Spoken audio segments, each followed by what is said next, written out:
What's up, everybody? Welcome back to a new episode of the J-Rock Show. I'm your host, Jason J.K. Candell. Since the guest interviews keep just smashing with you all, I have another guest for you guys today in Bay Area Breakers head coach and SimWorld Hoops Coaches Association Chairman Dre Pope. Welcome to the show, Coach. I appreciate you joining me today. How are you doing, my friend? I'm good, man. I can't complain. Been running practices, been scouting, doing some recruiting calls, just been busy this week, with the kids, um, committing and everything, going through their office. But I'm good. I'm good. How you doing? I'm doing great. Want to congratulate you for your team's victory in the West Coast Takeover last weekend. And I want to wish everybody in the SimWorld Hoops community a very happy holidays from myself and Coach Pope as well. But going it... Thanks, everybody.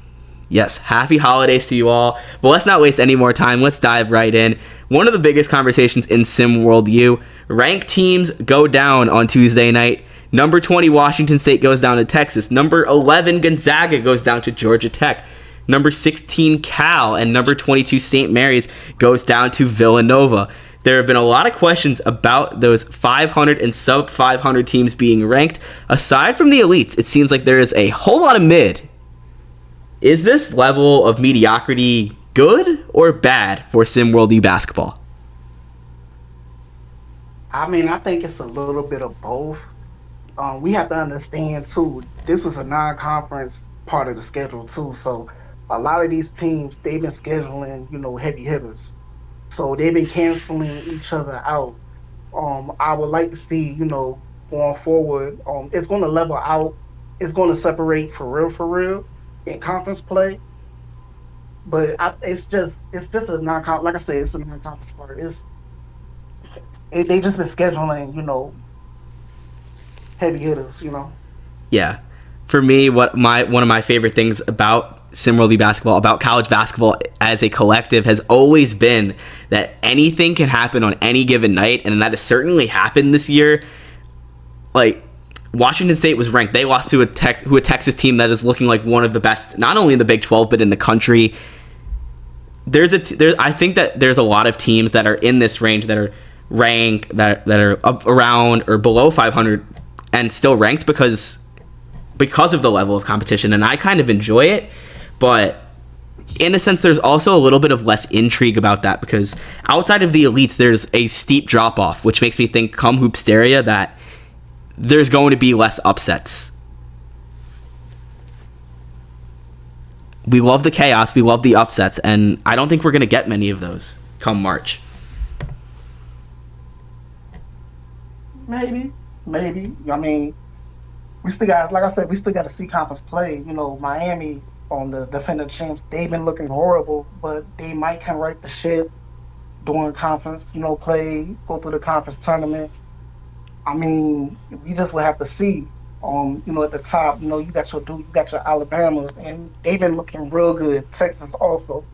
And by the way, Georgia Tech, they've been looking real good too. So I get what you're saying. Yeah. We're going to get into Georgia Tech in a little bit. There's teams like Arizona that aren't ranked that have plenty of quality losses.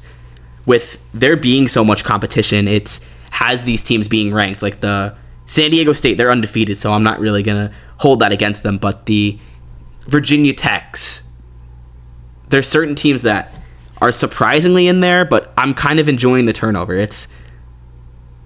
Like you said, it's a bit of a double-edged sword with... But I kind of enjoy watching good teams go down because I'm loving the competitive spirit among the country, or across the country.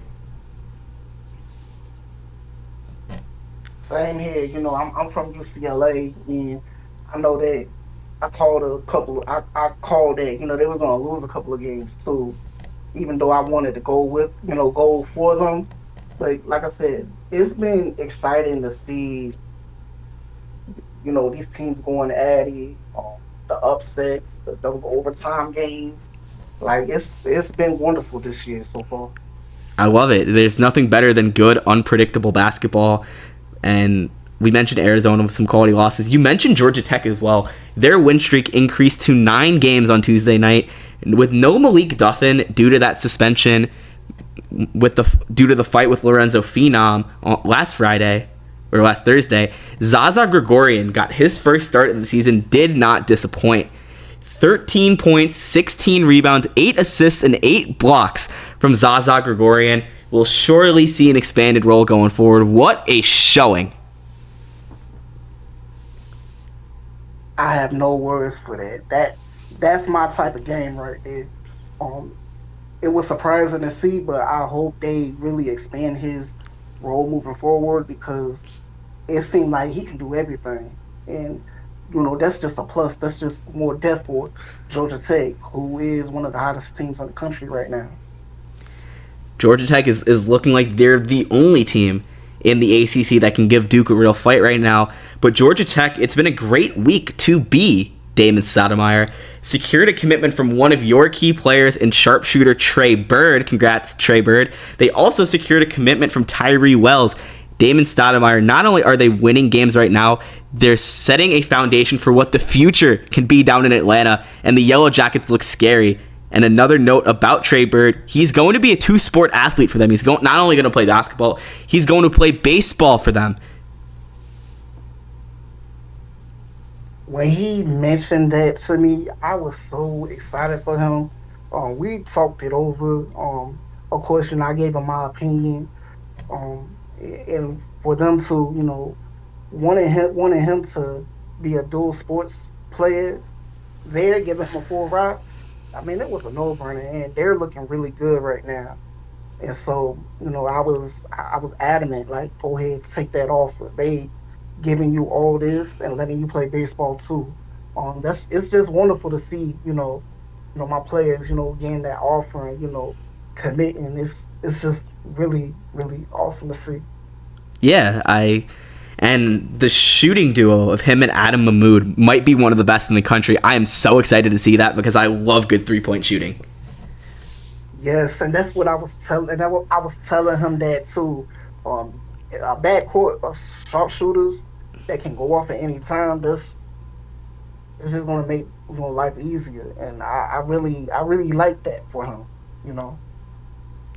Definitely, and this Georgia Tech team, with the way they're recruiting, with the way they're playing, they're looking like true threats right now, Coach.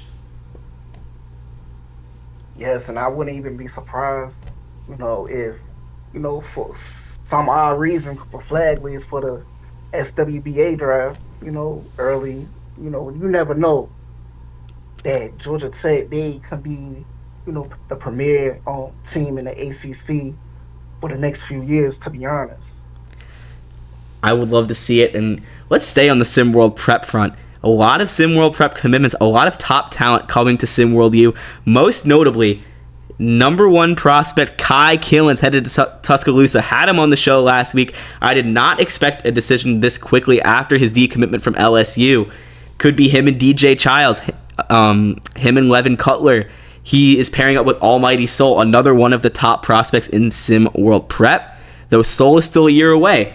But Kai Killens, Nate Oates gets a big recruiting win, poaching one of the top players in SimWorld Prep away from an SEC rival. And Kai Killens is SEC bound. Give me some thoughts, Coach. I love the move for Kai. When he decommitted from LSU, it was only a verbal, so it wasn't on him. But I kind of had a feeling that I remember seeing him saying something about talking about Alabama. So I wasn't surprised when he made that commitment to Alabama. But man, that's a scary team. And then you also got Aiden Weaver there too. Aiden Weaver, very underrated. And if what they was talking about the reclassification, if that do come to fruition or whatever, if they can get Almighty Soul 2 next season, along with Levin Cutler, man, who beating that team? Alabama is the premier team in the SEC right now. it was Kentucky with John Calipari, and he's still doing pretty well at Arkansas. But I don't know if anybody in the SEC can go toe to toe with Alabama. I thought Tennessee would, but outside of Trey Turner, they don't have enough help. Kentucky can, but I'm not as big of a believer in Mark Pope, so I'm excited to see how it's going to play out between Alabama and Kentucky, especially with Kai Killens coming in the fold and Jamison Johnson and Glory Tate more than likely going to the SWBA. Yeah, that will be dope. And then don't forget, Kentucky's still gonna have Trey Truss and Adonis Knight there too. I know they're gonna reload, but Alabama, it's scary times, roll tide. Absolutely. Had to show some love to your former Bay Area player, Adonis Knight. But I want to get into some questions for you. Starting with your son, Andre Jr., congrats on him on his commitment to Oklahoma. Just tell me, how proud are you of him, and how much did you help him come to this decision? Words can't explain, as a father, this it's an amazing feeling. We talked about the offers. Ultimately, it was his decision. I was gonna back him regardless. All his offers that he had, they was starter roles. So either way, you know. But just with talking with him, the chance to team up with Sumo Chopper and Carson Cutler, he couldn't pass up. But I am so proud of him. I'm proud of all my Bay Area, players. That's one of my ultimate goals is to get them to SWU. Wherever it's a starter role, whatever, just somewhere where I know that they will fit into. So, it's happy times over here in the Bay. Absolutely. And we talked a little bit about Trey's commitment. I'm hearing rumblings that Jay Midoriya, your captain, another one of your players, is approaching a decision regarding his own college commitment. How proud are you of your players, and what words of wisdom do you really give those players during the recruiting process? How do you kind of help them be that guiding source? Man, first off, I'm very proud of them. They earned this. They put in the work. They earned this. They earned everything. We just try to be a voice of reason for them. Try to give them the pros and cons of the programs and who potentially they might have come in, who's potentially leaving. Try to go over with them, the schemes that they run. So we could find the optimal fit for them. Like I said, I want them to go to the SWU and be successful, whether they a starring player or they have a specific role and they play their role. The ultimate goal is to get them to the SWBA. You know, so I've been loving the process. Just like I said, just being that mentor to them and just helping them find a way within with these times. Commitment period and all that. Absolutely. And more personally to you, who was your coaching inspiration from both a X's and O's standpoint and a culture standpoint? And are there any SimWorld U coaches you truly idolize?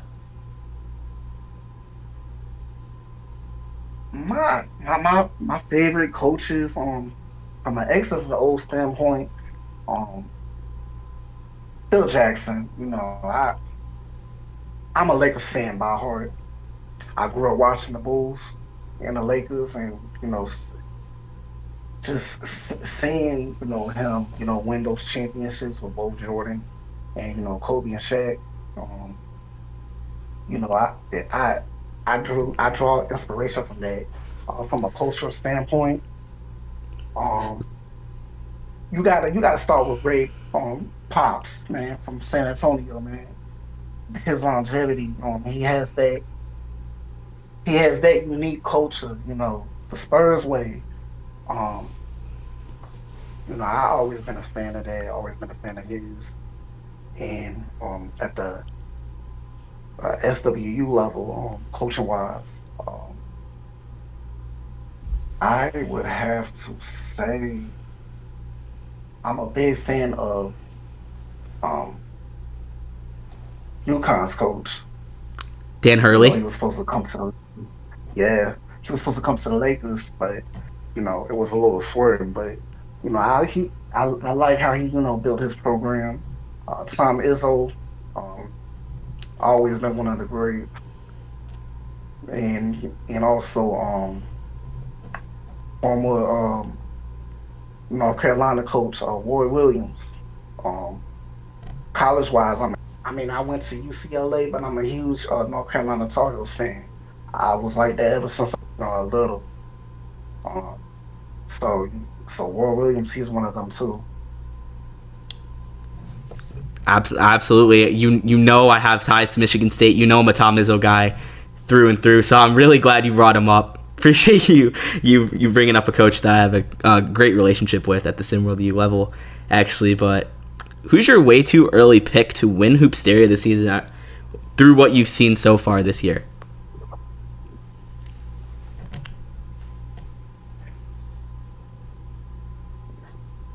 If I want to be honest, my true pick would be Georgia Tech.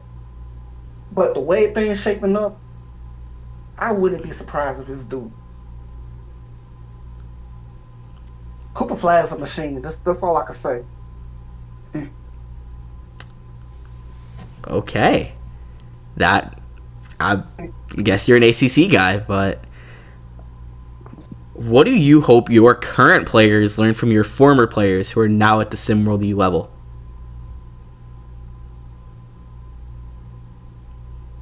Just to keep working hard. Make decisions that are best for your future. Um, just being locked in, just being aware of your surroundings, and just listen and being coachable. That's for real. For real, that's it. And talking about your SimWorld U players, if you had the opportunity to coach any player across SimWorld U, who would be at the top of the list for you and why? And following up on that, who are your favorite players to watch across the country? All right. So the first question you asked, you I'm gonna have to say, Pope Junior. It's been a blast coaching my son on Sunwell prep level. It would be awesome to coach him at the Sunwell U level. Just being that Coach Prime, Coach Deion Sanders, type, At Colorado. you know what I mean? Yeah, yeah. Like I said, but between him and man, Aside from your I would breakers, love, obviously. yeah. And you know what? And I got a good relationship with Suno Chopper too. So like I said, like him going there, it'd be a big honor to be able to coach them. As far as my favorite players, in several you, um, Caden Ship, one of them, one of my former players, Kasim Porter Jr. For North Carolina, he's been doing good. Levin Colors been turning it up at Alabama. He's been clutch. Um, Arthur Lattimore, he's been doing his thing in Texas. Corey Yams, I talk with him on a near daily basis. He's been putting in work in Arizona. And Nate Hawkins, you put me on Nate Hawkins. You sold me on not you with Siege, but Nate Hawkins, man, he's been doing good in UNLV. Despite some of the losses they had. I've been really liking him too. Nat Hawkins has been so much fun this year. Cannot blame you. Back to like SimWorld Prep. If you had a Mount Rushmore of Bay Area players, what do we think that looks like? Hey, all right, so Mount Rushmore is a Bay Area players. Um, Caden Ship, Trey Hyman, even though what happened with him, he still was, one of my best players there. Um, Royce Anderson, and I don't know, Adonis Knight.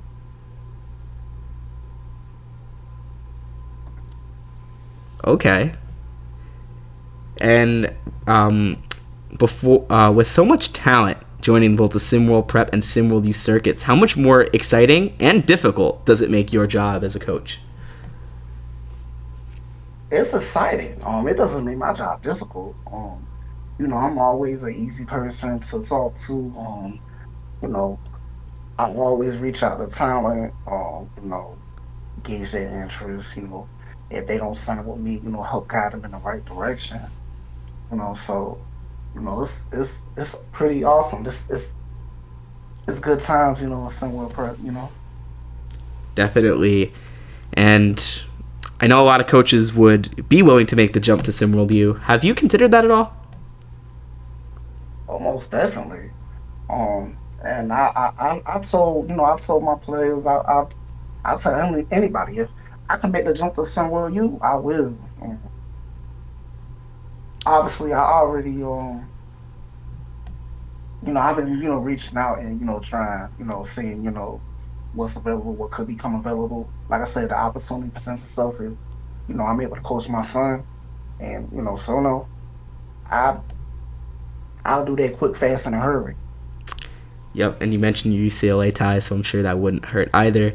But let's end this episode off with a bang. We know you had ties to those involved in SimWorld Prep's gambling scandal last season that saw your brother get fired between Isaiah and Trey Hyman, who you just mentioned, with his suspension. Do you see gambling as a positive or a negative for the growth of this sport?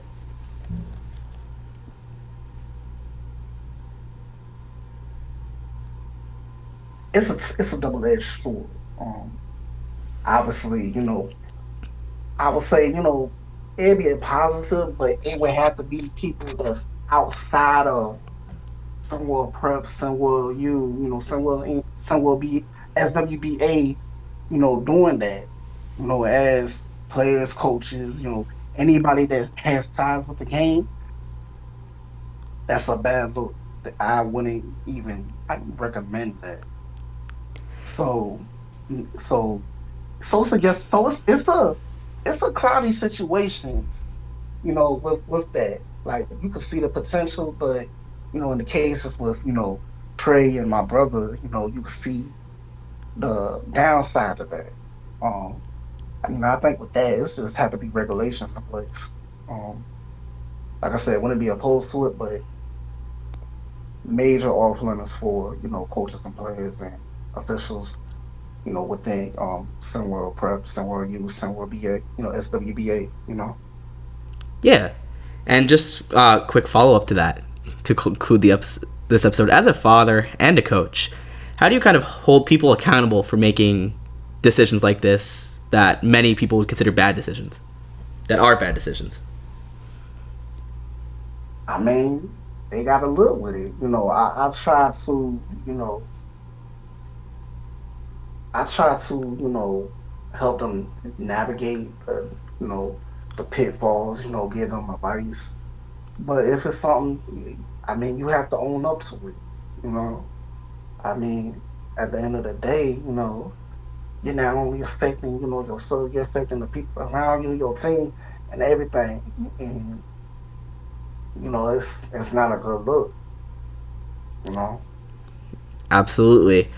Uh, Coach Pope, I really appreciate you taking the time to join me on this episode of the J Rock Show. Thank you so much. I appreciate being up here. You my guy, man. Always. You need me, I'm one call away, man.